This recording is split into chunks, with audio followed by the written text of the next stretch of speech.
Ma'am, Bihari population के बारे में हमने क्लास में बड़ा लेंथी टॉपिक पढ़ा था, तो उसके बारे में आप क्या कहना चाहेंगे? देखिए, बिहारी जो पॉपुलेशन है इस वक्त पाकिस्तान के अंदर वो 1947 की जब इंडिपेंडेंस मूवमेंट के दौरान ये शिफ्ट हो गए थे पाकिस्तान में, लेकिन ये जो करंट बांग्लादेश है मतलब ईस्ट पाकिस्तान वहाँ पर शिफ्ट हुए थे।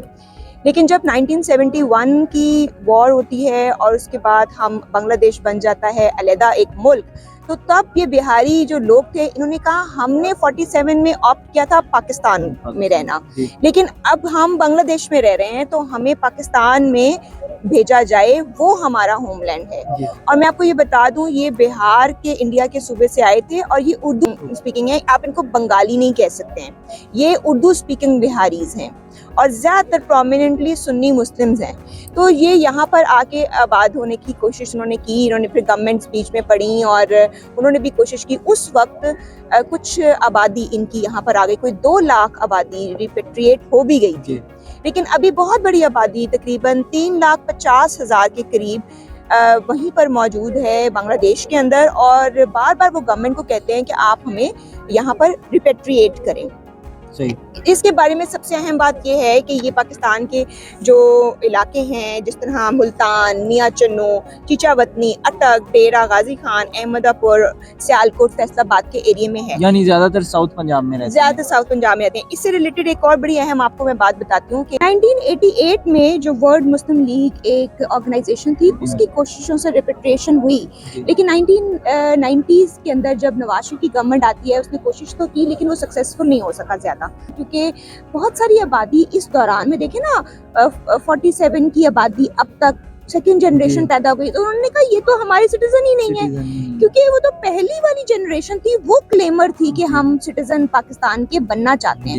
लेकिन ये बड़ी अच्छी बात है कि अगर आपकी आबादी ये चूज कर रही है कि हम इसका हिस्सा बनेंगे। और आपको एक और बड़ी मजे की बात बताऊं, 1971 के अंदर पाकिस्तानी जो फौज थी उसका बिहारियों ने साथ दिया था। उनको ये भी डर था और ये डर रहा उनके ऊपर कि 71 के बाद, बांग्लादेश बनने के बाद उनको शायद कुछ मुश्किलात पैदा हो स्टेट की तरफ से इस तरह का साथ देने पे।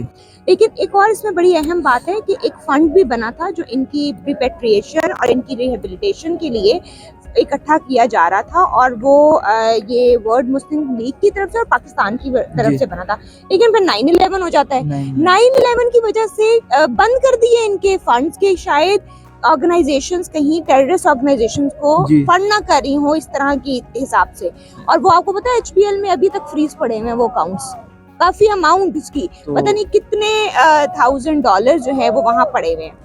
उनके केसेस वगैरह कुछ भी नहीं चल रहा। जब ये अफगानिस्तान से बहुत सारी आबादी हमने यहाँ पर लाना शुरू की और वो लोग यहाँ बसे, हम तो नहीं लाए, बहरहाल वो आए, तो तब लोगों ने कहा कि भाई ये बिहारी को के बारे में ना कोई बात करता है और ना कुछ करते हैं। और मजे की बात ये है कि ये बड़े पीसफुल हैं और बड़े आराम से अपना सारा काम कर रहे हैं और एम्प्लॉयमेंट और बड़ी कोशिश करते हैं कि ये सिमुलेट कर जाएं पाकिस्तान के अंदर, क्योंकि उनके हार्ट्स जो हैं वो पाकिस्तानियों के साथ हैं काफ़ी ज़्यादा। इसमें एक और बात आपको मैं बता दूं कि 2016 के अंदर 3 जो हैं वो वाइस चेयरमैन मुल्तान, गुजरांवाला और लाहौर से अमेलगमेट भी कर गए हैं, इंटीग्रेशन भी हो गई है।